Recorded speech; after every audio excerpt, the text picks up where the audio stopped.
Hello everyone and welcome to the study icon. तो आज है 17 अक्टूबर 2022 और हम कर रहे होंगे द इंडियन एक्सप्रेस के न्यूज़ एनालिसिस। नाउ आप अगर चाहें तो मुझे मेरे सोशल मीडिया पे फॉलो कर सकते हैं, लिंक डिस्क्रिप्शन में है। सो टुडे है, आज है 17 अक्टूबर, माने international day for the eradication of poverty. अरे बाप रे, बड़ा लंबा नाम है, बट ऐसा कुछ इसका लंबा काम है नहीं, सिर्फ नाम लंबा है, काम नहीं है। तो जब मैंने इसको पहली बार सुना, और आपको भी सुनकर लग रहा होगा कि international day for eradication of poverty, कहीं ना कहीं कुछ ऐसे स्टेप्स लेना, प्रमोट करना लोगों को कि ऐसे स्टेप्स लें कि वो पुअर की हेल्प करें और पॉवर्टी को कहीं ना कहीं फैच आउट करें, बट ऐसा नहीं है। ठीक है, तो बेसिकली कहता क्या है, ये ऑब्जर्व क्यों किया जाता है, इसका मोटिव क्या है ऑब्जर्व करने का। इसका मोटिव है an opportunity to provide an opportunity to acknowledge the efforts and struggle of the people living in poverty, a chance for them to make their concern heard, and the moment to recognize that poor people are the first one to fight against poverty, to recognize, तो कहीं ना कहीं acknowledge, heard, recognize, तो कहीं ना कहीं ये चीज़, ये जो ऑफिशियल डॉक्यूमेंट पे जो लिखा है वो कहीं ना कहीं यही दिखाता है कि सिर्फ रिकॉग्नाइज करना, एक्नॉलेज करना और उसमें उनको एक रिस्पेक्ट देना कि भाई यही है पहले जो पॉवर्टी से लड़ते हैं, जो कि एक सबसे बड़ी, हम कह सकते हैं, प्रॉब्लम निकल के आती है हमारी सोसाइटी में। ठीक है, तो yes, the person in news, the mastermind behind the BJP at centre, हमारे होम मिनिस्टर, हमारे कॉरपोरेटिव मिनिस्टर, कौन? अमित शाह। ये अब न्यूज़ में क्यों है? ठीक है, इनके बारे में ज़्यादा तो क्या ही बताऊँ, सबको सब कुछ पता ही होगा, शायद मुझसे ज़्यादा पता हो, बट अब ये न्यूज़ में क्यों है ये मैं बताऊँगा। ये एक्चुअली भोपाल में, इन्होंने भोपाल, मध्य प्रदेश, वहाँ पर एक इनॉग्रेशन किया है। किस चीज़ का? एक्चुअली लॉन्च करी हैं 3 बुक्स, इन्होंने 3 बुक्स लॉन्च करी हैं एमबीबीएस की। ठीक है, एक है एनाटॉमी, दूसरी बायोकेमिस्ट्री और तीसरी है फिजियोलॉजी। फिजियोलॉजी, ठीक है, इन्होंने ये लॉन्च करी है। आप कहेंगे इसमें क्या हो गया, है ना, एमबीबीएस में तो तीनों सब्जेक्ट पढ़े जाते हैं। एक्चुअली इन्होंने लॉन्च करी है हिंदी में, यस, हिंदी में। तो इन्होंने एमबीबीएस की शुरुआत करी है हिंदी में, फ्रॉम वेयर, एमपी, भोपाल। ठीक है, भोपाल से, इंडियन लैंग्वेजेस में। और इनके कुछ स्टेटमेंट हैं, कुछ इनकी बातें हैं, काफ़ी इंपॉर्टेंट है और काफ़ी लंबा रहेगा। एक्चुअली इनका कहना ये है कि जो प्राइम मिनिस्टर का विजन है, विजन हमने उसको आगे बढ़ाया है। उनका विजन क्या है? इंडियन लैंग्वेजेस को इम्पोर्टेंस देना, इंडियन लैंग्वेजेस को हमारी पढ़ाई में, हमारी हर चीज़ में इम्पोर्टेंस देना, ये इनका क्या है, मोटिव है। तो इन्होंने सिर्फ मेडिकल, अभी तो इन्होंने मेडिकल की कुछ बुक्स को जो है लॉन्च किया है। इन आप अपकमिंग डेज में देखोगे कि ये इंजीनियरिंग की भी बुक्स को लॉन्च कर रहे होंगे। ठीक है, और साथ ही साथ एंट्रेंसेस, जो मेडिकल का एंट्रेंस है नीट, और इंजीनियरिंग का है जेईई, इसको ये कहीं ना कहीं अब कहेंगे कि ये कह रहे हैं कि Hindi, sorry, Indian language, not Hindi, Indian languages. अब वो कौन कौन सी लैंग्वेजेस है?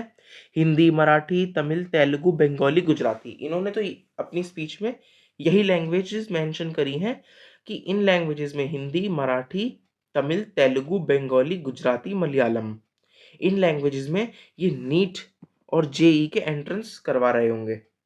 और साथ ही साथ बुक्स भी लॉन्च करेंगे, पूरा करिकुलम, पूरा कोर्स उसी हिसाब से चलेगा, इंडियन लैंग्वेजेस के हिसाब से।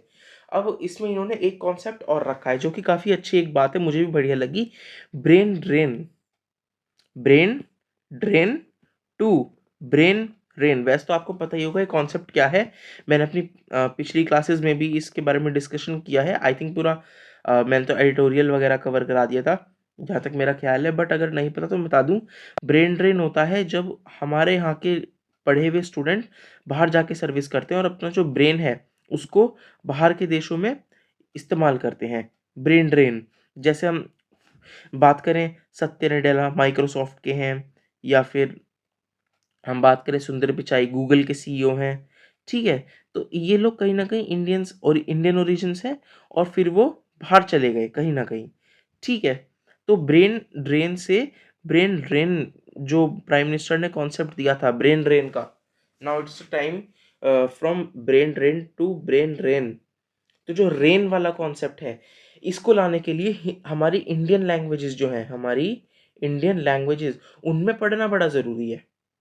कहीं ना कहीं एक ये स्टेप रहेगा कि जो हमारे स्टूडेंट्स हैं वो बाहर देशों में नहीं जाएं, जब वो अपनी लैंग्वेज में पढ़ेंगे तो वहीं उनको सूटेबल होगा। ठीक है। अब जो इन्होंने बेस्ट अपनी स्पीच की बात कही है, और जो जिस पे मतलब काफ़ी तारीफ के लायक है, वो इन्होंने स्टेटमेंट दी है नेल्सन मंडेला की। इन्होंने कहा है कि नेल्सन मंडेला ने ऐसा कहा था।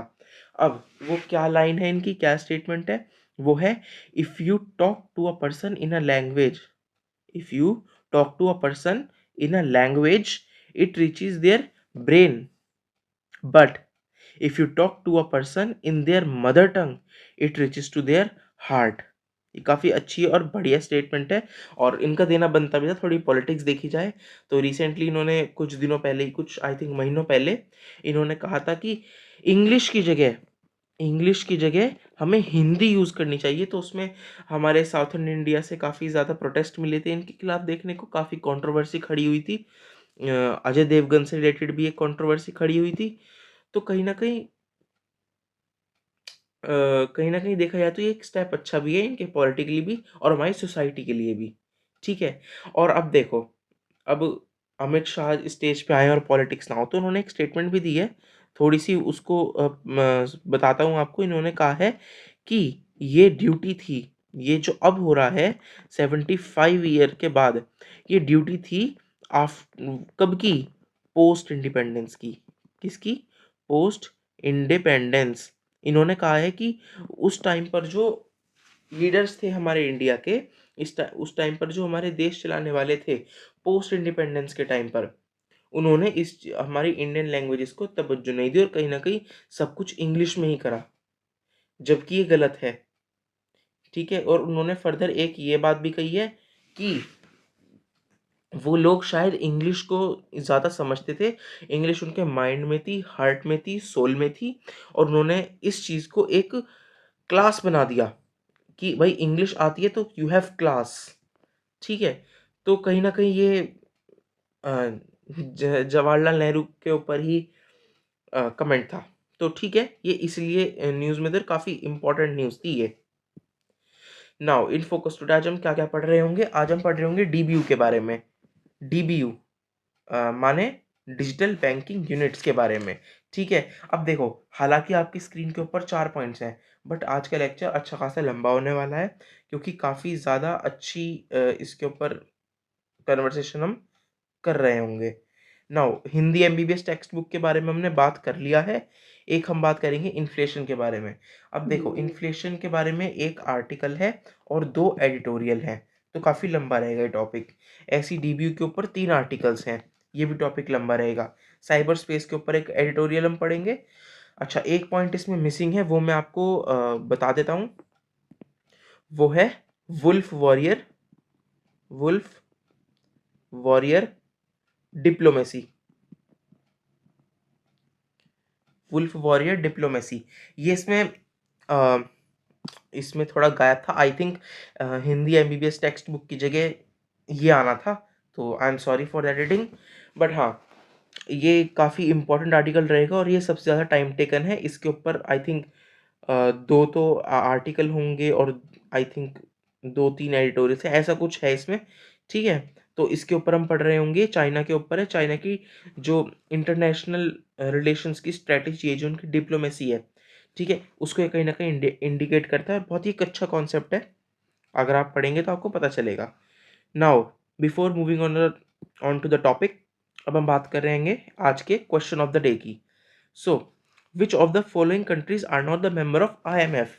आईएमएफ के बारे में आपको पता होगा, इंटरनेशनल मॉनेटरी फंड। तो बेसिकली एक इंटरनेशनल ऑर्गेनाइजेशन है, like World Bank, like WTO, WHO, UN. तो इंटरनेशनल मॉनेटरी फंड, इसका मेंबर इनमें से कौन नहीं है? ईरान, नॉर्थ कोरिया, रशिया, ये वेनेजुएला। इन 4 में से कौन सा इसका मेंबर नहीं है? आपको कमेंट में बताना है ठीक है, आपको इसका सही आंसर मिलेगा वीडियो के एंड में, तो बने रहिएगा। Let's go to the paper. तो शुरुआत करते हैं आज के पहले आर्टिकल से, चाइना के बारे में, कम्युनिस्ट पार्टी ऑफ चाइना के बारे में। और मैंने ये एक्चुअली आर्टिकल पढ़ा और इस आर्टिकल से रिलेटेड एक दो एक्सप्लेन्ड पेज पर भी हैं और एक ताइवान से रिलेटेड आर्टिकल भी है, तो काफ़ी बड़ा रहेगा ये टॉपिक। तो मैंने इसके बारे में पढ़ा। अब मुझे एक चीज़ काफ़ी शॉक लगी कि जहाँ पर पूरी दुनिया की मीडिया, ग्लोबल मीडिया और हमारी इंडियन मीडिया भी, इनफैक्ट चाइनीज़ मीडिया भी, ताइवान मीडिया भी जब इस चीज़ को एक्सटेंसिवली कवर कर रहे हैं, तो पता नहीं इंडियन एक्सप्रेस को क्या हुआ, उन्होंने वो स्टेटमेंट लिखी नहीं, वो बात जो हर जगह कवर हो रही है। और मैं कल से वो सुन रहा हूँ, जब से समिट हुई है नेशनल कांग्रेस, क्या नाम है, 2020 वाली, जो 20th नेशनल कांग्रेस हुई है, उसके ऊपर मैं देख रहा हूँ, तो अब तक इसके ऊपर इंडियन एक्सप्रेस ने कुछ लिखा ही नहीं है। तो मुझे नहीं पता इंडियन एक्सप्रेस क्या सोचता है, कैसे लिखता है। काफ़ी ऐसी चीज़ें हुई हैं जो इंडियन एक्सप्रेस मेंशन ही नहीं करता। तो उसके बारे में भी हम डिस्कस कर रहे होंगे, वो मैं आपको बताऊंगा। नाउ एक्चुअली ये आर्टिकल कहता क्या है, मैंने आपको बताया था परसों के लेक्चर में, अगर आपको याद हो, कि शी जिनपिंग रिटर्न कर सकते हैं थर्ड टाइम। ये पहली बार होगा चाइना की पॉलिटिकल हिस्ट्री में कि थर्ड टाइम कोई चाइना का प्रेसिडेंट बनने जा रहा है, अ सिंगल पर्सन। ठीक है, तो उसका रीज़न देते हुए शी जिनपिंग की तरफ से दो बातें आई थी। पहली तो ये थी कि जो उनकी इकोनॉमिक रिफॉर्म्स हैं, मतलब जो उन्होंने अपनी देश को किससे, फ्रॉम मैन्युफैक्चरिंग से टेक इनोवेशन बेस्ड जो उन्होंने बनाया है, ठीक है, वो अभी अधूरा है, वो करना है। और दूसरी चीज़ जो उन्होंने करी है वो भी अधूरी है, वो है पीएलए का मॉडर्नाइजेशन। ठीक है, मॉडर्नाइजेशन। तो हालांकि इस पे काफ़ी इनके ऊपर एलिगेशंस लगे हैं। पीपल लिबरेशन आर्मी, पीएलए की फुल फॉर्म है, उनकी जो आर्मी है चाइना की, पीपल्स लिबरेशन आर्मी। तो काफ़ी ज़्यादा चाइना की गवर्नमेंट पर, ठीक है, चाइना गवर्नमेंट पर ये एलिगेशन लगे हैं कि वो अपने पीएलए को ना काफ़ी, एक कह सकते हैं, एक्सटॉर्शन करती है उनका। कैसे, कई सारी रिपोर्ट्स निकल कर ये आई हैं, काफ़ी सारी मीडिया आउटलेट ने कवर किया है कि जो पीएलए के जो सोल्जर्स हैं, जो चाइनीज़ आर्मी के सोल्जर्स हैं, उनके अंदर जब वो एक ऐसी टेक्नोलॉजी का डेवलपमेंट किया है चाइना ने, वो ऑप्ट करी है, हालांकि ऐसा कुछ नया इनोवेशन नहीं किया है, बट उस चीज़ को ऑप्ट किया है कि अगर कोई भी आर्मी पर्सनल वॉर के टाइम पर सरेंडर करता है, क्या करता है, सरेंडर करता है, तो क्या करा जाएगा, तो उसके अंदर एक ऐसी डिवाइस फिट करी जाएगी उस पर्सन के अंदर, आप सुनिएगा, उस पर्सन के अंदर एक ऐसी, उस आर्मी पर्सनल के, उस सोल्जर के अंदर एक ऐसी डिवाइस फिट करी जाएगी जो ऑटोमेटिकली क्या कर दे, उसको ब्लास्ट कर दे, तो वहीं के वहीं ख़त्म हो जाएगा। तो इससे इनको फ़ायदा ये रहता है, एक तो कोई भी देश ये नहीं कह पाएगा कि हमने इनके सोल्जर को क्या किया, कैप्चर किया या उसको पकड़ा, डिटेंशन में लिया, तो कहीं ना कहीं चाइना की स्ट्रॉन्ग इमेज को बनाएगा। दूसरी चीज़ ये होगा कि अगर सोल्जर पकड़ा जाए और वो कहीं कोई बातें बोल दे, कुछ कर दे, तो उससे सिक्योरिटी मिलेगी चाइना को।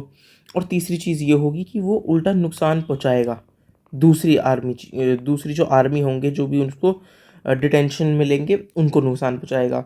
और चौथी चीज़ जो कि सबसे ज़्यादा इंपॉर्टेंट है और नेपोलियन स्ट्रेटेजी कही जाती है, क्या कही जाती है, नेपोलियन स्ट्रेटेजी। तो उसके अकॉर्डिंग नेपोलियन स्ट्रेटेजी क्या थी, नेपोलियन क्या करता था ना, वो शिप से कहीं भी जैसे जाता था अपने सोल्जर्स के साथ, तो जैसे किसी भी एरिया को कैप्चर करने जाता था, तो वहाँ शिप खड़ी कर कर वो शिप में आग लगा देता था। लकड़ी की शिप होती थी, तो वो उस जहाज़ में आग लगाता था अपने सोल्जर को वहाँ खड़ा करके, ठीक है, उसमें आग लगा देता था। क्यों, जिससे कि उसके सोल्जर्स को पता रहे कि हम वापस नहीं जा सकते, करो या मरो, ठीक है, डू और डाई। तो लड़ेंगे या तो जीतेंगे, अगर सर्वाइव करने का भी एक ऑप्शन है, भागने ने ऑप्शन नहीं है। अगर वॉर को हम हारता देखें तो भागना इज नॉट द ऑप्शन, ठीक है, भागना इज नॉट द ऑप्शन। तो कहीं ना कहीं ये वाली स्ट्रेटेजी चाइना की दिखाती है कि अपने सोल्जर्स को ना भागने भी ना दो, तो चांसेस बढ़ जाते हैं जीतने के। और कहीं ना कहीं नेपोलियन कभी कोई वॉर नहीं हारा है ना, मतलब लास्ट वॉर जो वो हारा, उसके अलावा वो अपनी लाइफ में कभी कोई वॉर हारा ही नहीं। वो कहीं ना कहीं यही स्ट्रेटेजी थी, ठीक है, इसको कहा जाता है नेपोलियन स्ट्रेटेजी। तो वो भी चाइना ऑप्ट कर रही है। तो टॉपिक पे आते हैं। तो कहा ये जा रहा है कि जो शी जिनपिंग के एक तो इकोनॉमिक रिफॉर्म्स हैं और जो पीएलए मॉडर्नाइजेशन है, इसकी वजह से टिक रहे हैं। अब यहाँ पे बात क्या हुई है, यहाँ पे बात हुई है पीएलए की। तो कहा क्या है शी जिनपिंग ने कि पीएलए की ग्रोथ और फास्टर करनी है अब हमें 5 ईयर्स में। 5 ईयर्स काफ़ी क्रूशियल हैं। तो कहीं ना कहीं ये अपना 5 ईयर प्लान, अपनी नेक्स्ट टर्म का प्लान स्ट्रेटेजी, वो कहीं ना कहीं लोगों को दिखा रहे थे। और हाँ, ऑफिशियली अभी ये न्यूज़ नहीं आई है, ऑफिशियली ये न्यूज़ नहीं आई है, बट जिस तरीके से जो कांग्रेस रखी जा रही है, जिस तरीके से सब काम कर रहा है, तो उससे साफ है कि यही बनेंगे अगले अगले प्रेसिडेंट, शी जिनपिंग ही बनेंगे। ठीक है, ऑफिशियली ये रिटर्न में ऐसा कुछ नहीं आया है, बट ये अंडरस्टूड है। ठीक है, नाउ अब इसमें क्या क्या बातें रखी गई हैं, क्या क्या बोला गया है। तो देखो, एक बात तो इन्होंने साफ रखी, चाइना प्रेसिडेंट से will not renounce possible use of force against Taiwan. मतलब हम इन फ्यूचर भी ताइवान पर पॉसिबल फोर्स यूज़ करते हुए चूकेंगे नहीं। हालांकि जो मैं बात बता रहा था कि इंडियन एक्सप्रेस ने कवर नहीं करी है, वो भी ऐसी कुछ है। इन्होंने पता नहीं क्यों इस तरीके से लिखा है। वैसे कहा क्या है इन्होंने, उन्होंने कहा है ये कि we are done with Hong Kong, now it's time to for Taiwan. We are done with Hong Kong, now it's time for Taiwan. तो हांगकांग का केस मैं बताऊँ, लेट 1990s में यूके की एक ये यहाँ पर रूल था, कहाँ पर, हांगकांग पर, जो कि आज चाइना का रूल है। तो हांगकांग ने ये चाइना को दिया था अपने डिस्प्यूट को ख़त्म करते हुए। यूनाइटेड किंगडम ने चाइना को हांगकांग दिया अपने डिस्प्यूट ख़त्म करते हुए, और ये कहते हुए कि अगले 50 सालों तक 50 ईयर्स, अगले 50 सालों तक, यानी कि ये अराउंड 1947 आएगा। ठीक है, तो 1947 तक के लिए यहाँ पे ऑटोनोमियस गवर्नमेंट रहेगी। यहाँ पर इलेक्शंस होंगे फ्री एंड फेयरली। चाइना का इंटरफेरेंस इसकी पॉलिटिक्स में नहीं होगा। चाइना का कॉन्स्टिट्यूशन चल सकता है, बट कहीं ना कहीं वो चाइना के अंडर रहेगी ये, बट वहाँ पर वो चाइना का देश नहीं होगा, वो एक अलग होगा, एक इंडिपेंडेंट होगा। तो इस बात पर ये एग्रीमेंट हुआ और चाइना ने हांगकांग को ले लिया।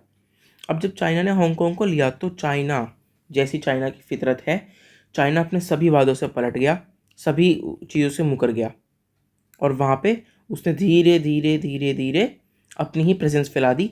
और वहाँ की सारी जो ऑटोनॉमियस थी, जो वहाँ की फ्रीडम थी, right to speech, right to live, जो भी राइट्स होते हैं, फंडामेंटल राइट्स जो होते हैं, जो भी सब कुछ होता है, वो सारा ख़त्म कर दिया चाइना ने। ठीक है, तो चाइना की तरफ जो उनके प्रेसिडेंट हैं, उनकी तरफ से यही स्टेटमेंट आई है that we are done with Hong Kong, now it's time for Taiwan. ठीक है, ये वाली कहीं ना कहीं मुझे इंडियन एक्सप्रेस में मिसिंग लगी कि ऐसा क्यों, हांगकांग वर्ड ही यूज़ नहीं है। आप अभी भी इस पीडीएफ में सर्च करके देखो, हांगकांग वर्ड पूरे न्यूज़पेपर में कहीं मेंशन ही नहीं करा। तो पता नहीं, खैर। तो हाँ, इस पूरे के पूरे आर्टिकल में, जो ये पूरा आर्टिकल है, कहीं ना कहीं यही दिखाया है कि जो शी जिनपिंग हैं, जो चाइना के प्रेसिडेंट हैं, उनकी तरफ से क्या कहा गया है। हालांकि शॉर्ट में है, मैं बताता हूँ आपको, इससे रिलेटेड ये सिर्फ एक आर्टिकल नहीं है, इससे रिलेटेड और भी आर्टिकल्स हैं जो कि हम कवर कर रहे होंगे। सो नाउ, अब देखो, इन्होंने ना सबसे पहले 5 ईयर को क्रूशियल बताया है। अब क्यों बताया है, और जो कि सही बात भी है, ये as the 5 year for India and China, for both of them. हालांकि यह चाइना की बात है, मैं इंडिया को भी यहाँ कवर कर रहा हूँ। तो इंडिया और चाइना के लिए, दोनों के लिए 5 ईयर बहुत क्रूशियल है। और आप बहुत कुछ देखने वाले हो इनकी इकनॉमी में, इनकी पावर में, इनके जो टाइज हैं उसमें। 5 ईयर में बहुत कुछ होने वाला है, इंडिया में भी और चाइना में भी। ठीक है, अब 5 ईयर क्रूशियल से क्या मतलब है, इन्हें क्या करना है। बेसिकली इनको कहीं ना कहीं सरपास करना है यूनाइटेड स्टेट्स को। अब China is the second largest GDP of the world. ठीक है, अब ये कहीं ना कहीं यूएस को सरपास करना चाहते हैं विद इन नेक्स्ट 5 ईयर्स, दुनिया की सबसे बड़ी इकनॉमी बनना चाहते हैं। और अपनी पीपल लिबरेशन आर्मी को सब ज़्यादा स्ट्रॉन्ग करना चाहते हैं। यही इनकी सेकंड या थर्ड नंबर पे या बहुत से बहुत फोर्थ नंबर पे आती होगी, हालांकि इसके बारे में मुझे पता नहीं है। ठीक है, लेक्चर के टाइम मुझे नहीं पता है, बट मैं सर्च करूँगा, आप भी सर्च करिएगा। ठीक है, तो इनकी पीपल लिबरेशन आर्मी भी ऐसी किसी पोजीशन पर आती होगी, और तो इन्हें उसको भी स्ट्रॉन्ग करना है, इन्हें अपनी इकोनॉमिकली भी अपने आप को स्ट्रॉन्ग करना है। और इन्होंने एक बात और कही है कि ये चाहते हैं ब्रेन रेन। हालांकि ये स्टेटमेंट नहीं दिया है, मैं समझा रहा हूँ अभी। क्या क्या मतलब है इसका? इसका मतलब ये है कि इन्होंने बात कही है फॉरेन एक्सपर्ट्स की, कि हम इन फ्यूचर जो हमारी इकोनॉमी है, जो मैंने फर्स्ट एस्पेक्ट बताया था आपको इकोनॉमिक रिफॉर्म वाला, तो उसमें इन्होंने मैन्युफैक्चरिंग से टेक्नोलॉजिकल इनोवेशन बेस्ड बनाई है। तो इसमें इन्होंने बात करी है किसकी?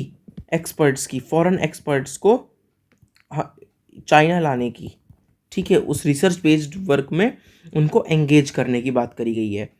और कहीं ना कहीं इनकी स्पीच में वही कई चाइना की वो पुरानी चीज़ें रही हैं, जो हालांकि इंडिया भी अपने लिए कहता है 1949 से अब तक का। ये कहा गया 1949 में जिस टाइम चाइना और ताइवान का स्प्लिट हुआ था, और चाइना एक्चुअल में जो आज का मेनलैंड चाइना जिसे कहते हैं वो बना, तो उसके बाद से अब तक की जो बता रहे हैं ये पावर, ये गोल्डन एज बता रहे हैं चाइना के लिए। ठीक है, चाइना तो कहीं ना कहीं इनका यही रहा है कि चाइना की डिग्निटी, ठीक है, उसके कोर इंटरेस्ट के लिए काम ये कर रहे हैं। और इन्होंने जो करा है अच्छा किया है, अपने लिए एक अच्छा सा इन्होंने प्यारा सा बढ़िया सा एक रिपोर्ट कार्ड खुद ही सेट कर लिया। हालांकि सच्चाई सबको पता है, चाइना जो है मॉनेटरी टर्म्स में, इसमें मॉनेटरी टर्म्स में सक्सेसफुल हो रहा है। इसके अलावा और कुछ नहीं है, चाइना सिर्फ मॉनेटरी टर्म्स में ही सक्सेसफुल हो रहा है। इसके अलावा मतलब मॉनेटरी टर्म्स से क्या, जीडीपी, उनकी इकनॉमी मतलब। ठीक है, इसके अलावा जो उनके जो बिलियनर्स की लिस्ट है, जो उनकी पर कैपिटा इनकम की लिस्ट है, ठीक है, इन सब चीज़ों में वो तरक्की कर रहा है, no doubt. But other than monetary terms क्या, उनका क्या राइट्स, लोगों की फ्रीडम्स, लोगों का रहने सहने का तरीका, जो वो करना चाहते हैं वो, उसका क्या है ना। तो कहीं ना कहीं वो जो सिर्फ तरक्की कर रहा है वो मॉनेटरी टर्म्स में ही कर रहा है, और कोई चेंज देखने को नहीं मिला अभी भी। जो शी जिनपिंग की बातें हैं वो शुड शी 3.0, तो मतलब उनकी बातें कहीं ना कहीं यही हैं कि हमें यहाँ तरक्की करनी है, वहाँ तरक्की करनी है। ठीक है, तो मॉनेटरी टर्म्स में ही उन्होंने सारी बातें कही हैं। कोई भी उन्होंने बात ऐसी नहीं कही जो हम कह सकते हैं कि उन्होंने अपने देश के जो सिटीजन्स हैं उनकी भलाई के लिए कुछ कही हो। ठीक है, इसके साथ साथ इन्होंने ये भी कहा है कि the party plans call for recreating the prosperous society by the mid century and restoring China to its historic role as a political economical cultural leader. Leader leader leader, हर चीज़ में बस लीडर। ठीक है, तो इन्होंने ये वाली लाइन भी कही है। अच्छा, इन्होंने जो अपनी BRI है, जो इनकी क्या है, BRI, belt and road initiative, जिसके तहत पाकिस्तान डूबा पड़ा है, अफगानिस्तान के बुरे हाल हैं, और भी कई ऐसे देश हैं जैसे इन्होंने जहाँ भी ये इनिशिएटिव लिया, जैसे श्रीलंका है, अफ्रीकन कंट्रीज़ बहुत सारी है। तो कहीं ना कहीं अक्रॉस एशियन अफ्रीका इकोनॉमिक्स, जो वहाँ की इकोनॉमीज़ हैं वो हैम्पर हो रखी हैं, उनकी ग्रोथ हैम्पर हो रखी हैं। बट इनको कोई फ़र्क नहीं पड़ता, इन्होंने तो अपने आप को अच्छा रिपोर्ट कार्ड दिया है, और उसको और एक्सटेंड करने की बात करी है। और ये पता है इन्होंने इस बात का हवाला क्या दिया है, उन्होंने कहा है हमने अपनी presence across Asia and Africa बहुत ज़्यादा बढ़ाई है BRI के अंडर। ठीक है, इन्होंने ये वाली बात कही है, और ये चीज़, ये एटलीस्ट ये चीज़ तो सही है, बट ये इसको एक सक्सेस के तरीके से देख रहे हैं, ये गलत है।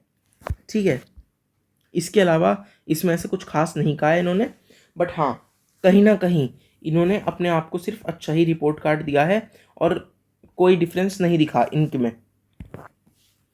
नाउ ताइवान की जो मैंने आपको बात बताई थी, हांगकांग से हम हो चुके हैं पूरे, we are done with Hong Kong, now it's time for Taiwan. ठीक है, तो ये वाली स्टेटमेंट इन्होंने दी थी। अब इसके ऊपर क्या क्या एक्चुअली हेडलाइन क्या है, as she repeat right to use forces. उन्होंने कहा क्या है, शी जिनपिंग ने कहा है कि हम चाहते हैं पीसफुल, क्या, पीसफुल रेजोल्यूशन। हम चाहते हैं पीसफुल रेजोल्यूशन, कि पीसफुली ताइवान हम में आ जाए, हमसे जुड़ जाए, वो अपने आप को चाइना की टेरिटरी बता दे पीसफुली। हम भी कोई लड़ाई नहीं चाहते। उन्होंने ये कहा है, बट उन्होंने इसमें बट लगा दिया, और ये बट एक बड़ी गंदी चीज़ होती है। इन्होंने बट लगाते हुए कहा है, बट अगर ताइवान नहीं मानता है तो हम फोर्सफुली मिलिट्री के थ्रू, ठीक है, हम इसमें चूकेंगे नहीं। हमारा स्टांस अभी भी क्लियर है, हम कोई नहीं चूकने वाले हैं। अगर हमें क्या फोर्सफुली भी अगर ताइवान पर प्रेशर डालना हो तो यही कहा है। As she repeats right to use force, we have right to use force. अपने राइट की बात कर रहे हैं, पहली बात तो राइट, ठीक है, चाइना में राइट, खैर right to use force, Taiwan returns fire, Taiwan ने भी रिटर्न में कहा है नो कॉम्प्रोमाइज ऑन फ्रीडम, ठीक है। तो वैसे ताइवान की जो एक्सटर्नल मिनिस्ट्री है उनकी तरफ से कहा गया है, इसमें हालांकि कुछ ऐसा ज़्यादा कहा नहीं गया है। इन्होंने यही कहा है कि हम अपनी, क्या कहा है ताइवान ने, that Taiwan's position is firm, हम अभी भी उसी बात पर डटे हुए हैं। No backing down on national sovereignty, no compromise on democracy, freedom and meeting the battle is absolutely not an option for two sides of Taiwan strait. तो इन्होंने कहा है कि देखो, दो ऑप्शन दिए हैं, एक तो पीसफुल, एक तो क्या पीसफुल, और एक फोर्सफुली। तो देखो, फोर्सफुली की बात तो ये है, हमें धमकाओ मत, हमारा स्टांस बिल्कुल क्लियर है और हम उसी पर डटे रहेंगे कि हम अपने राइट्स पर, अपने फ्रीडम से उस पर बैकवर्ड नहीं हो सकते, ठीक है, नेशनल सोवरेनिटी से हम बैकवर्ड नहीं हो सकते। और रही बात पीसफुल रेजोल्यूशन की, तो वो हम भी चाहते हैं। इन्होंने ये बात कह दी है, ठीक है। अब शी जिनपिंग ने ऐसा कहा क्या क्या है, क्या क्या उन्होंने मेंशन किया है स्पेसिफिकली ताइवान को लेकर। जो भी बात उन्होंने कही है वो अपने PLA को लेकर कही है, अपने इनोवेशन बेस्ड इकोनॉमी को लेकर कही है, ठीक है, अपने जो है प्रेजेंस को फैलाने में कही है, ठीक है। बट स्पेसिफिकली वो हमने डिस्कस करा ऊपर, बट ताइवान के लिए क्या कही है, कहीं ना कहीं पीसफुल रेजोल्यूशन की बात कही है उन्होंने, ठीक है। और उन्होंने ये भी कहा है कि हम कोई ताइवान का, Xi Jinping said China always respect cared and benefited Taiwan's people, मतलब चाइना ताइवान के लोगों का अच्छा ही चाहता है, ठीक है, वो उन्हें अपना ही समझता है। Respected cared and benefited, try to benefit them and was committed to promote economic and cultural exchange across the Taiwan strait. तो इकोनॉमिक एंड कल्चरल, हाँ डेफिनेटली कल्चरली वो एक दूसरे से बहुत ज़्यादा जुड़े हुए हैं।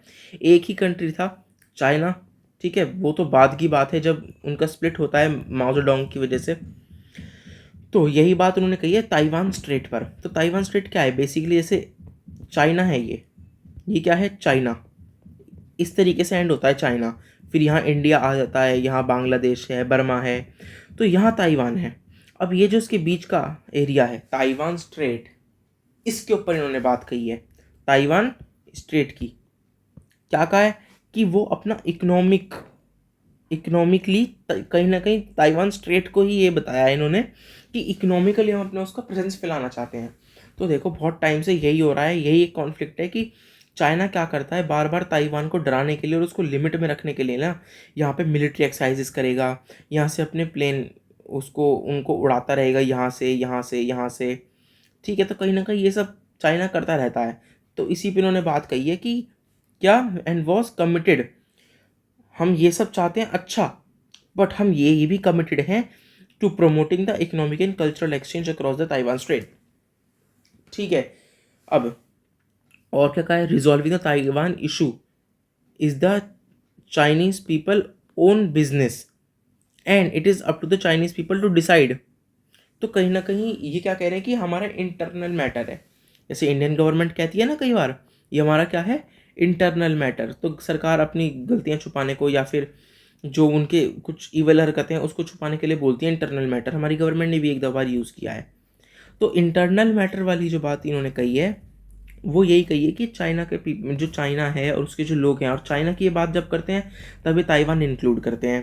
तो इन्होंने कहा कि हमारा इंटरनल मैटर है, हम खुद इसको सुलटाएंगे, बाहर के एलिमेंट्स इसमें दखलंदाजी ना करें, विच मीन्स यूएस। यस, ये यूएस को कह रहे हैं कि बीच में वो यूएस इंटरवीन ना करे बिल्कुल भी, ये हम खुद देख लेंगे, ठीक है। इन्होंने कहीं ना कहीं बस यही बात करी है, आप चाहे तो पढ़ सकते हैं, और इन्होंने अलग से इसमें कुछ भी नहीं कहा। हाँ, एक चीज़ तो इन्होंने प्रेज़ करी है, हालांकि इसमें कुछ ज़्यादा पढ़ने लायक है नहीं, बट फिर भी मैं इसको लिखूँगा। इन्होंने प्रेज़ किया है मार्क्स को। इन्होंने क्या कहा है? इन्होंने कहा है एक तो होता है ओपन मार्केट और एक होता है गवर्नमेंट का मार्केट। तो इकोनॉमी 3 टाइप की होती हैं। जो नॉन इकोनॉमिक बैकग्राउंड के जो स्टूडेंट्स पढ़ रहे हैं उनको बताऊं, इकोनॉमी 3 टाइप की होती है। एक तो होती है फ्री मार्केट इकोनॉमी, इसमें गवर्नमेंट का कोई इंटरवीन नहीं होता। दूसरी होती है open market, sorry open market इसको ही कहते हैं। दूसरी होती है सेंट्रली प्लान्ड, और तीसरी आती है हाइब्रिड, जिसमें गवर्नमेंट इंटरवीन करती है, थोड़ा मार्केट फ्री चलता है। अब इंडिया में क्या है? इंडिया में हाइब्रिड है, थोड़ा गवर्नमेंट इंटरवीन करती है। अब इंटरवीन से क्या मतलब है? वो पॉलिसीज बनाती है, रिस्ट्रिक्शंस लगाती है, वो ये सब करती है। ठीक है, सेंट्रली प्लान्ड है चाइना में, कितना प्रोड्यूस करना है, क्या क्या प्रोड्यूस होगा, कहाँ से होगा, ये सब प्लान करती है क्या? सेंट्रल गवर्नमेंट, सेंट्रली प्लान्ड में। और फ्री मार्केट होता है जिसमें गवर्नमेंट का कोई रोल ही नहीं होता। ठीक है, तो कहीं ना कहीं इन्होंने क्या बताया? मार्क्स जो हैं, जो कम्युनिस्ट थे, जो कि किसको सपोर्ट करते हैं? सेंट्रली प्लान्ड को सपोर्ट करते हैं। मार्क्स की आइडियोलॉजीज को इन्होंने तारीफ दी है। किसके ऊपर? मार्केट्स यहाँ पे फ्री मार्केट्स और ओपन मार्केट वाली इकोनॉमी का मतलब है। ठीक है, तो इन्होंने यही कहा है कि जो इनकी लर्निंग्स हैं, जो मार्क्स की तरफ से जो इनकी अपनी पर्सनल लर्निंग्स रही हैं, जो उनकी मार्क्स की राइटिंग से इनकी पर्सनल लर्निंग रही हैं, उनको इन्होंने प्रेज़ किया। उन्होंने कहा है कि मैंने यहाँ से काफ़ी इंस्पिरेशन ली है। ठीक है, तो इसके ऊपर इतना ही है। अब जो मैंने स्टार्टिंग में डिस्कस किया था चाइनाज वॉल्फ वॉरियर डिप्लोमेसी के बारे में। ठीक है, इसके ऊपर हम डिस्कस कर रहे होंगे। हालांकि ये जो 20th जो इनका नेशनल कांग्रेस था, उससे इसका कोई लेना देना नहीं है। ये एक अलग टर्मिनोलॉजी है जो आज आई है, द वर्ड मीन्स। ठीक है, इसके बारे में समझाऊंगा। तो बेसिकली क्या है, ये एक स्ट्रेटेजी है। क्या होता है ना, पहले मैं बताता हूँ इसमें क्या सवाल है। इसमें 3 सवाल उठे हैं, 3 सवाल। पहला, व्हाट डज ड एक्सप्रेशन मीन्स। ठीक है, ये टर्मिनोलॉजी क्या है और इसका क्या बैकग्राउंड है। फिर what does China do, why does China, ये चाइना क्यों करती है। विल चाइना कंटिन्यू दिस, और जो अभी नेक्स्ट टर्म रहेगी, जो अगले 5 साल की जो शी जिनपिंग 3.0 है, वो क्या उनके अंडर ये चीज़ कंटिन्यू रहेगी। इसके ऊपर एक डिस्कशन हुआ है, तो जल्दी से समझते हैं क्या है। तो basically China's wolf warrior diplomacy, ये क्या है? ये कहीं ना कहीं एक आइडियोलॉजी दिखाता है, एक एग्रेसिव आइडियोलॉजी है चाइना की। पहले वॉल्फ वॉरियर ये टर्म आया कहाँ से है? ये बेसिकली चाइना की 2015 में एक मूवी आई थी, और उसके 1-2 साल बाद उसका एक सीक्वल भी आया था। ठीक है, क्या था? Wolf warrior. ये 2 थे इनके सीक्वल, ये। ठीक है, तो ये इनकी मूवी आई थी वॉल्फ वॉरियर, और फिर उसका सीक्वल आया वॉल्फ वॉरियर 2। तो इसमें क्या दिखाया गया था? इसमें जो चाइना, अब देखो चाइना के लोगों को ना, अब मैं जब भी चाइना बोलता हूँ तो कहीं ना कहीं चाइना की government, communist party of China की बात कर रहा होता हूँ। बट अभी मैं बात कर रहा हूँ चाइना की कम्युनिस्ट पार्टी, डेफिनेटली उनकी तो, बट सिटीजन्स की भी। चाइना और उसके लोग बहुत ही ज़्यादा नेशनलिस्ट हैं। चाइना की गवर्नमेंट की ये बात माननी पड़ेगी कि उन्होंने क्या किया है, जो एक कोर्स उनका सेट किया है, जो उनका एजुकेशन सेक्टर है। ठीक है, जो उनकी एजुकेशन पॉलिसी है, उसमें नेशनलिज्म की जो एक स्पिरिट है, नेशनलिज्म की जो बहुत ज़्यादा क्या है, नेशनलिस्ट हैं। तो ये वाली बात चाइना की माननी पड़ेगी कि उन्होंने अपनी एजुकेशन पॉलिसी में एक ऐसा उसको सेट किया है कि वहाँ के लोग बहुत ज़्यादा नेशनलिस्ट हैं। ठीक है, तो ये वाली बात कहीं ना कहीं दर्शाती है कि जैसी एजुकेशन पॉलिसी हमारी होगी, वैसे ही हमारे यहाँ के लोग होंगे, वैसे ही हमारा कल्चर होगा। तो कहीं ना कहीं ये जो मूवीज़ हैं, ये भी यही दर्शाती हैं कि कैसे। अब इस मूवीज़ में क्या था, इन मूवीज़ में चाइना ने कहीं ना कहीं अफ्रीकन पीपल्स को यहाँ सेव किया था। अफ्रीका के कुछ लोग थे, उनको सेव किया था। और इस बहुत ज़्यादा देश प्रेमी ये एक मूवी है, अपने देश के लिए लड़ जाने की मूवी है। ठीक है, और ये किसके अगेंस्ट दिखाती है? वेस्ट के अगेंस्ट। ठीक है, वेस्ट के अगेंस्ट, अमेरिका, यूरोप, इनके अगेंस्ट है ये मूवी। ठीक है, तो ये एक्सप्रेशन आया कहाँ से है? तो ये एक्सप्रेशन इसी मूवी से आया है, जिसमें ये दिखाते हैं अपना एग्रेसिव डिप्लोमेसी। क्या? एग्रेसिव डिप्लोमेसी, जो अपने आप को हमेशा प्रोटेक्ट करती है, अपने आप को सुपीरियर दिखाती है और जवाब देती है टिट फॉर टैट एकदम, टू किसको? वेस्ट को। ठीक, इनकी फोटो लगाई है। खैर ये कौन है? ये लिजान ज़ाओ हैं। ये काफ़ी, ये ना डिप्लोमेट है किसके? चाइना के। ठीक है, और ये काफ़ी ज़्यादा एग्रेसिव अपनी स्टेटमेंट्स के लिए जाने जाते हैं। जैसे हमारे फॉरेन मिनिस्टर्स हैं, हमारे जो क्या नाम है, फॉरेन मिनिस्टर एस जयशंकर हैं, वो अपनी ऐसी स्टेटमेंट्स के लिए जाने जाते हैं, ऐसी ये हैं। ठीक है, तो इसमें यही मुझे ये बेसिकली फर्स्ट इसमें तो यही था कि टर्म आई कहाँ से है और क्या है। तो ये टर्म यहीं से आई है, उस मूवी से।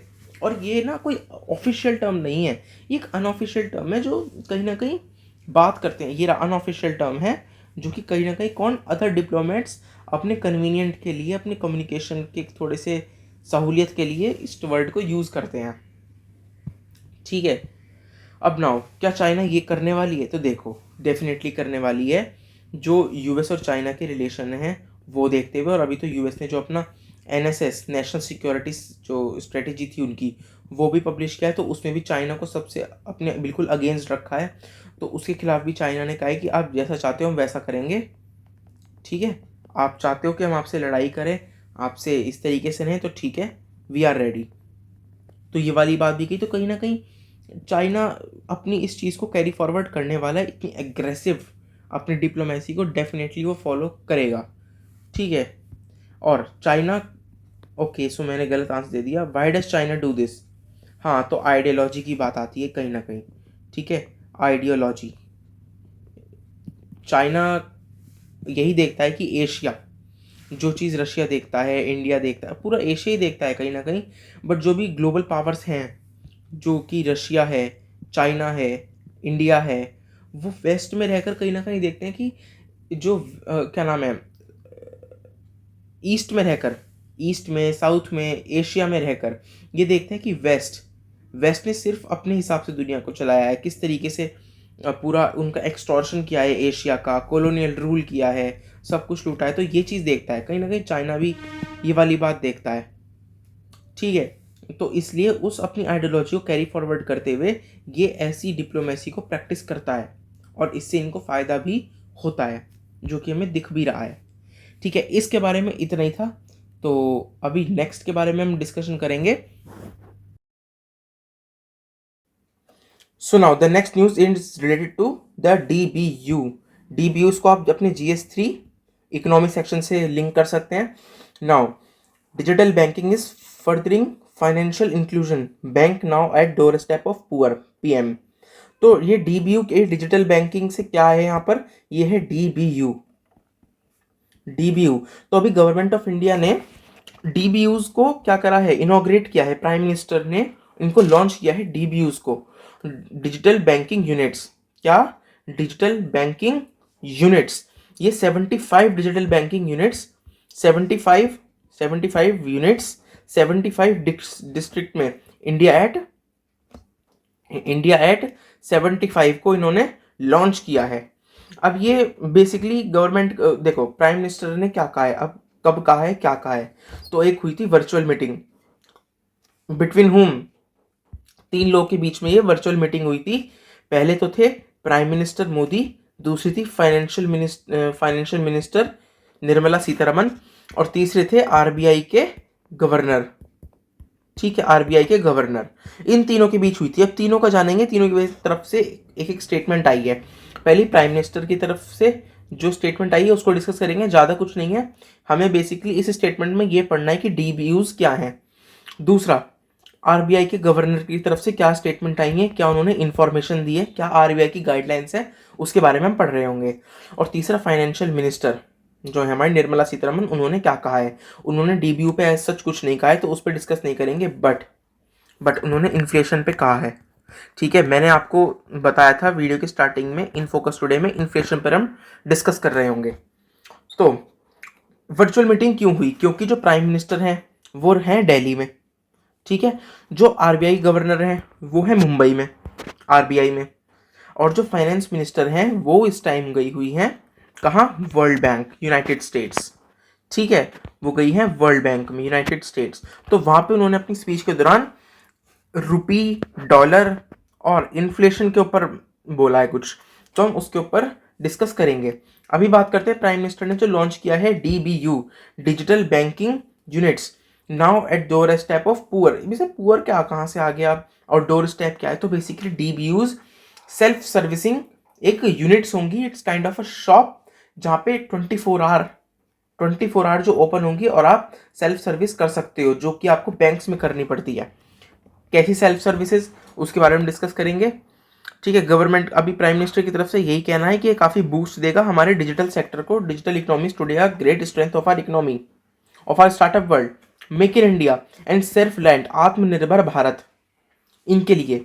ठीक है, DBUs is a big step in the direction of ease of the living of common citizen. ठीक है, बेसिकली MSMEs के और जो छोटे बिजनेसमैन हैं उनके लिए है कहीं ना कहीं। अब DBU क्या है, कैसे काम करेगा, ठीक है, उस सब के बारे में हम डिस्कस करेंगे। नाउ जो DBUs क्या है, एक तो ये, और दूसरा RBI के गवर्नर शक्तिकांत दास जी का तरफ से क्या स्टेटमेंट आई है, क्या उन्होंने गाइडलाइंस के बारे में बताया है, उसके ऊपर हम डिस्कस करेंगे। तो सबसे पहले ये क्या है, ठीक है, ये जो अनाउंसमेंट है क्या है? तो बेसिकली ये जो बजट था हमारा उसमें भी मेंशन था। ठीक है, आप बजट को एक बार पढ़िएगा, मैं डिस्क्रिप्शन में पिन कमेंट में उसको दे दूंगा लिंक उसका। ठीक है, अब इसमें क्या क्या गया है कि जैसे अब क्या होता है ना, ये सर्विस क्या प्रोवाइड कराएंगे, तो इसमें सर्विस में बात करूंगा मैं सिर्फ। हालांकि कुछ बातें और लिखी हैं बट मैं सिर्फ सर्विस पे बात करूंगा, वही रिलेवेंट है एग्जाम से। अब सर्विस में जो बात आई है वो ये है, पहली, जो भी आप बैंक से रिलेटेड काम करते हो, जो भी आप बैंक से रिलेटेड काम करते हो, वो सारी आप DBUs में कर सकते हो, वो सारी की सारी आप DBUs में कर सकते हो। किसके थ्रू? भीम आधार। आपको भीम आधार के बारे में पता हो, ये बिजनेसमैन के लिए एक आधार काइंड है, एक उनकी आइडेंटिटी है, उसमें काम कर सकते हो। अब सर्विसेज क्या है? The services including saving account under the various schemes, current account, FD, RD, ठीक है, इन सब में काम कर सकते हो। इसके अलावा जो डिजिटल किट होती है कस्टमर्स के लिए, लाइक मोबाइल बैंकिंग होती है, UPI होती है, internet banking, debit card facilities, credit card facilities, mass transaction cards. ठीक है, अब डिजिटल किट होगी मर्चेंट्स के लिए, कस्टमर्स के लिए भी, मर्चेंट्स के लिए। मर्चेंट्स को क्या चाहिए? UPI का QR कोड चाहिए, भीम आधार, मैंने यहाँ बात करी। ठीक है, और पॉइंट ऑफ सेल चाहिए उनको। ठीक है, उनको ये चाहिए। इसके अलावा उनको एक चीज़ और चाहिए, वो क्या होता है? लोन्स। तो जो शॉर्ट लोन्स हैं वो भी यहाँ से प्रोवाइड होंगे। ठीक है, सिस्टमेटिक लोन्स। तो ये है सारा कुछ। अब ये compete कैसे करेगी? फिनटेक से। अब देखो फिनटेक में बहुत कुछ आ चुका है। ठीक है, अब फिनटेक से यहाँ पे क्या मतलब है? DBUs किससे compete करेंगी? जो पेमेंट बैंक्स हैं, पेमेंट बैंक्स। एक तो होता है कॉन्सेप्ट पेमेंट बैंक्स का, इनसे कैसे compete करेंगी? तो देखो, इनसे कोई compete करने की जरूरत नहीं है। क्यों? क्योंकि ये जो बनाया जाएगा, ये हु विल सेटअप दिस, तो हु विल सेटअप दिस में क्या है? कमर्शियल बैंक्स हैं। कमर्शियल बैंक्स और पेमेंट्स बैंक में अगर आपको डिफरेंस नहीं पता, लेक्चर लंबा हो जाएगा, इसलिए मैं एक अलग से वीडियो उस पर डेडिकेटेड वीडियो बना दूंगा, आप मुझे कमेंट में बता दीजिएगा। नाउ पेमेंट बैंक का तो सिस्टम खत्म सीधा। अब अगर हम बात करते हैं नियो बैंक, अब देखो पेमेंट बैंक और नियो बैंक्स क्या है? पेमेंट बैंक है जैसे पेटीएम, ठीक है, पेटीएम है, इसके अलावा भारत पे है, फ़ोन पे है, भीम UPI जो गवर्नमेंट की है वो है, गूगल पे है, अमेजोन पे है, ये है पेमेंट बैंक्स। इसके अलावा अभी तो जियो ने भी अपना पेमेंट बैंक, एक्चुअली ये क्या है? ये UPI है, अब इस पे पेमेंट बैंक्स हैं, इस पे पेमेंट बैंक जैसे वन पेमेंट बैंक है, जैसे पेटीएम है। ठीक है, पेटीएम, इसके अलावा जियो का पेमेंट बैंक है, एयरटेल का है, तो ऐसे और भी कई बैंक है बट फेमस यही हैं, और खास करके पेटीएम और एयरटेल। ठीक है, ये पेमेंट बैंक है। आपने अपने फास्टैग कार्ड पे देखा होगा, जो व्हीकल का फास्टैग कार्ड होता है टोल के लिए, उस पर भी कई बार पेटीएम और एयरटेल लिखा होता है, तो वो पेमेंट बैंक्स इशू कराते हैं। ठीक है, अब नियो बैंक्स क्या होते हैं? नियो बैंक्स होते हैं जैसे रिजॉर पे, क्या? रिजॉर पे। तो ये रिजॉर पे क्या होता है? ये ऑनलाइन ट्रांजैक्शन के लिए हेल्प करता है, ऑनलाइन ट्रांजैक्शन के लिए हेल्प करता है। तो ये बेसिकली इंडिपेंडेंट बैंक्स नहीं है, ये कमर्शियल बैंक के साथ मिलकर सेटअप होते हैं। ठीक है, तो उनसे compete करने का तो सिंपल सा सिस्टम कि भाई देखो, अब जैसे एक बैंक है नियो बैंक, अब उसने तो टाई अप कर रखा है आईसीआईसीआई से, तो अब ये पहली बात तो ये है, ये खोलेगा कौन, जो डीबीयूज होंगे ये कौन मिलके खोलेंगे। तो ये चार चीज़ों के बारे में इसमें डिस्कशन है, जो भी आरबीआई गवर्नर ने बताया है, जो मैं पहले ही डिस्कस कर देता हूँ। इन्होंने बताया है कि कौन खोलेगा डिजिटल बैंकिंग यूनिट्स को, किस का एसोसिएशन रहेगा। तो ये खोलेंगे government of India, RBI, Indian banking association, और चौथा जो रहेगा most important, other commercial private banks. ठीक है, कमर्शियल प्राइवेट बैंक्स ये मिलके खोलेंगे। और कमर्शियल प्राइवेट बैंक्स खोलेंगे, बट कहीं ना कहीं कमर्शियल प्राइवेट बैंक्स के साथ ही तो ये वाले बैंक्स खुले हुए हैं जो नियो बैंक्स हैं। ठीक है, जो नियो बैंक्स हैं, जैसे रिजॉर्व पे मान लो, रिजॉर्व पे, तो वो भी तो कमर्शियल बैंक्स के साथ खुले हुए हैं। तो इनको compete करना आसान होगा, ऐसा नहीं है कि ये जीरो से उठ रहे हैं। ठीक है, जो ऑलरेडी इन बैंक्स को चला रहे हैं या फिर इन बैंक्स पे इनका इन्फ्लुएंस है, इनकी सर्विस प्रोवाइड करा रहे हैं, वही ये वाले बैंक्स भी खोलेंगे, तो compete कर सकते हैं अच्छे से। और compete करना ज़रूरी है। अगर हमें एक नई टेक्नोलॉजी चाहिए बढ़कर आने के लिए, मैं ये नहीं कह रहा हूँ कि नियो बैंक्स जो है वो बेकार होते हैं या पेमेंट बैंक्स बेकार होते हैं, सिर्फ डीबीयू अच्छा है, नहीं। But innovation changes in future आते रहते हैं चीज़ों में, तो उसके लिए compete जब तक ये नहीं करेंगे तब तक ये इनोवेट कैसे नहीं करेंगे, इनोवेशन कैसे नहीं आएगी, है ना, ये बात होती है। तो बेसिकली इसमें यही है, आप थोड़ा बहुत समझ गए होंगे कि क्या है ये डीबीयू, डिजिटल बैंकिंग यूनिट्स।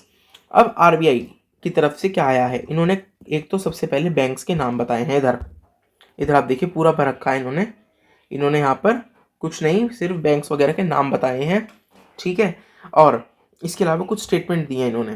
क्या कहा है, the products and services in this unit will be provided in two modes. क्या टू मोड्स, पहला पहला सेल्फ सर्विस, और दूसरा वर्ड नहीं आ रहा मेरे को, असिस्टेड मोड। क्या, assisted self service, assisted self service. ठीक है, इन दो मोड में ये प्रोवाइड कराया जाएगा around the clock. Around the clock से क्या मतलब है, 24 आवर, 24/7। ठीक है, अभी क्या करेगा, DBU enable customer to have cost effective, convenient and enhance digital experience of banking product and services.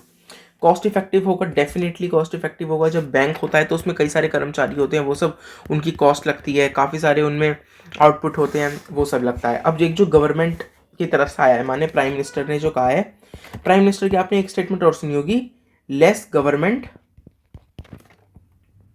More government more governance, NNCE। ठीक है, तो ये वाली बात कही है। इसका क्या मतलब है, लेस गवर्नमेंट मोर गवर्नेंस, मतलब सरकार में लोग तो कम हो, क्या, पर्सनल वो तो क्या हो, कम पर्सनल, बट गवर्नेंस ज़्यादा हो, माने सर्विस ज़्यादा हो। तो यहीं पे ये वाली बात अभी प्राइम मिनिस्टर ने भी कही है कि यहाँ पर जो है इनपुट, हमारा जो इनपुट है वो तो हमारा कम होगा, जो हमारे पर्सनल होंगे, जो हमारी रिसोर्सेज होंगी वो तो कम होंगी, बट जो आउटपुट होगा, आउटपुट माने जो सर्विसेज होंगी, सर्विसेज वो ज़्यादा होंगी। ठीक है, हमारी सर्विसेज ज़्यादा होंगी और हमारा जो पर्सनल है, जो हमारे इनपुट है वो कम होंगे। ठीक है, इसके ऊपर का है। तो कहीं ना कहीं ये चीज़ ये दर्शाती है कि कॉस्ट इफेक्टिव होगा। अब आप एक बार बताओ ना, अगर कम से कम लोग इसमें इन्वॉल्व होंगे तो कहीं ना कहीं कॉस्ट इफेक्टिव तो ये होगा ही होगा, है ना, डेफिनेटली होगा। तो इसके ऊपर कहा गया है कॉस्ट इफेक्टिव है, और सेकंड कन्वीनियंट। ठीक है, अभी डिजिटल एक्सपीरियंस को भी इन्हेंस करेगा। ठीक है, क्योंकि कहा जा रहा है ना कि दूर इलाकों तक भी जो पुअर फैसिलिटीज़ हैं वहाँ पर भी डिजिटल ट्रांजैक्शन होंगी। और मज़े की बात तो ये है कि इसके लिए मोबाइल होना ज़रूरी नहीं है। तो जो एक बैरियर था मोबाइल, इंटरनेट, वो कहीं ना कहीं हम उससे पीछे हट गए, क्योंकि सेल्फ सर्विस है और वो भी असिस्टेड है। तो शुरुआत में असिस्टेंस मिलेगी और फिर सेल्फ सर्विस है। ठीक है, they will spread the digital financial literacy. अब इन्होंने कहा है आरबीआई ने कि ये जो हैं दे माने आरबीआई क्या हेल्प करेगा स्प्रेड करने में, digital financial literacy and special emphasis will begin to customer education on cyber security awareness. Cyber security के बारे में मैं आपको कल एक एडिटोरियल पढ़ाऊंगा। ठीक है, अवेयरनेस एंड सेफगार्ड्स। आज का लेक्चर लंबा हो जाएगा, इसलिए मैं उसको कवर नहीं कर रहा हूँ। साइबर सिक्योरिटी वाले को उसको मैं कवर नहीं कर रहा हूँ। दिस वन आज मैं इसको छोड़ रहा हूँ क्योंकि लेक्चर बहुत ज़्यादा लंबा हो जाएगा, बट ठीक है, इतना भी वो इम्पोर्टेंट नहीं है, मैंने इसलिए उसको छोड़ा है। तो आरबीआई के गवर्नर का ये कहना है। अब बात आते हैं निर्मला सीतारमन जी की। तो देखो, उन्होंने जो है कहा है, उनकी तरफ से भी एक स्टेटमेंट आई है और बहुत इंपॉर्टेंट स्टेटमेंट और काफ़ी एक्सटेंसिवली वो कवर की जा रही है, बट वो डीबीयू से उसका लेना देना कुछ नहीं है, और ना ही उन्होंने जो वर्चुअल मीटिंग हुई थी उसमें कुछ कहा है। वो वर्ल्ड बैंक गई हुई हैं, यूनाइटेड स्टेट्स, वहाँ पे उनकी एक स्टेटमेंट आई है, उसके बारे में हम पढ़ेंगे, और वो है क्या, वो रुपीज़ वर्सेस डॉलर है।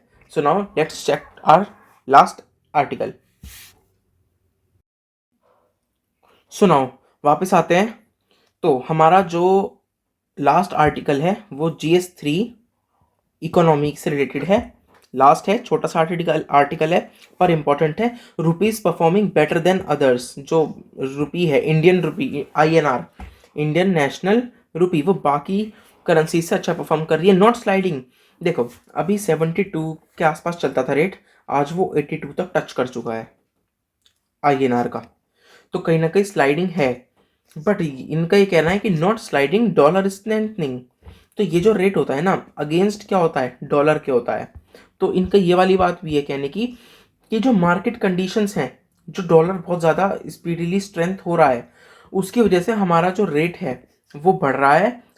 रुपी is not sliding, dollar strengthening, से सीतारमन। तो उनका ये कहना है कि आप डॉलर से ही कंपेयर कर रहे हो, इसलिए ये आ रहा है इतना निकल कर। बट अगर आप स्टैटिस्टिक्स देखो और जो किसी और भी देश की करेंसी से अगर आप कंपेयर करो, तो इंडिया स्ट्रेंथन हुआ है, वो स्लाइड बैक नहीं करा है, और बाकी करेंसी से अच्छा परफॉर्म किया है। ठीक है, अब ये वाली बात भी उन्होंने कही है, गैस इज बिकम अनअफोर्डेबल। तो इतनी महंगाई आ चुकी है, गैस अनअफोर्डेबल है, बट इंडिया में ऐसा नहीं है।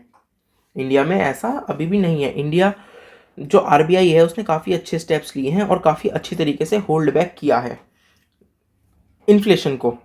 ठीक है, अब ये कहाँ पे इन्होंने कहा है, annual meeting of IMF and world bank, she asserted that fundamentals of the Indian economy were strong and inflation was low compared to the other parts of the world। तो बाकी जो जितने भी देश हैं उनसे कम इन्फ्लेशन है इंडिया में। ठीक है, और इन्होंने यूके का एग्जाम्पल भी लिया है कि किस तरीके से उनकी करेंसी क्रैश कर गई है, इसका एग्जाम्पल भी लिया है। और हाँ, इन्होंने 6% कहा है, क्या, इन्फ्लेशन कम करना 6% से।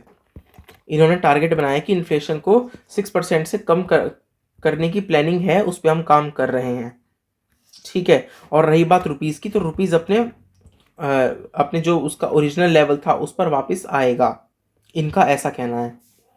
ठीक है, and I am not talking technically but it's the matter of fact, ये भी सच है। इन्होंने इस यहाँ पर इसके आगे पेज नंबर 2 पे यूके का मेंशन भी किया है, इन्फ्लेशन के रेट का मेंशन किया है, इन सभी चीज़ों का मेंशन किया है। ठीक है, rupees is not performing better than others, not sliding, dollar strengthening, says Sitharaman. So ये काफ़ी अच्छा था। और जब IMF की बात आ गई है तो मैं आपको याद दिला दूं, मैंने वीडियो के स्टार्टिंग में आपसे क्वेश्चन पूछा था IMF को लेकर, तो now it's the time for answer it. तो सवाल था, which of the following countries are not the member of IMF। इनमें से कौन सा देश IMF का मेंबर नहीं है, ईरान, नॉर्थ कोरिया, रशिया या वेनेजुएला। तो आपका सही आंसर है नॉर्थ कोरिया। आपका सही आंसर है नॉर्थ कोरिया। और इसके ऊपर काफ़ी आर्टिकल्स भी आ रखे हैं, काफ़ी डिस्कशन हो रखा है कि क्या अब सही वक्त है नॉर्थ कोरिया को किस में ऐड कर देने का, IMF में, IMF का पार्ट बनाने का, IMF ज्वाइन करने का। So that's all for today. और वीडियो अच्छा लगा हो तो लाइक कीजिएगा, सब्सक्राइब कीजिएगा, कमेंट कीजिएगा। Thank you.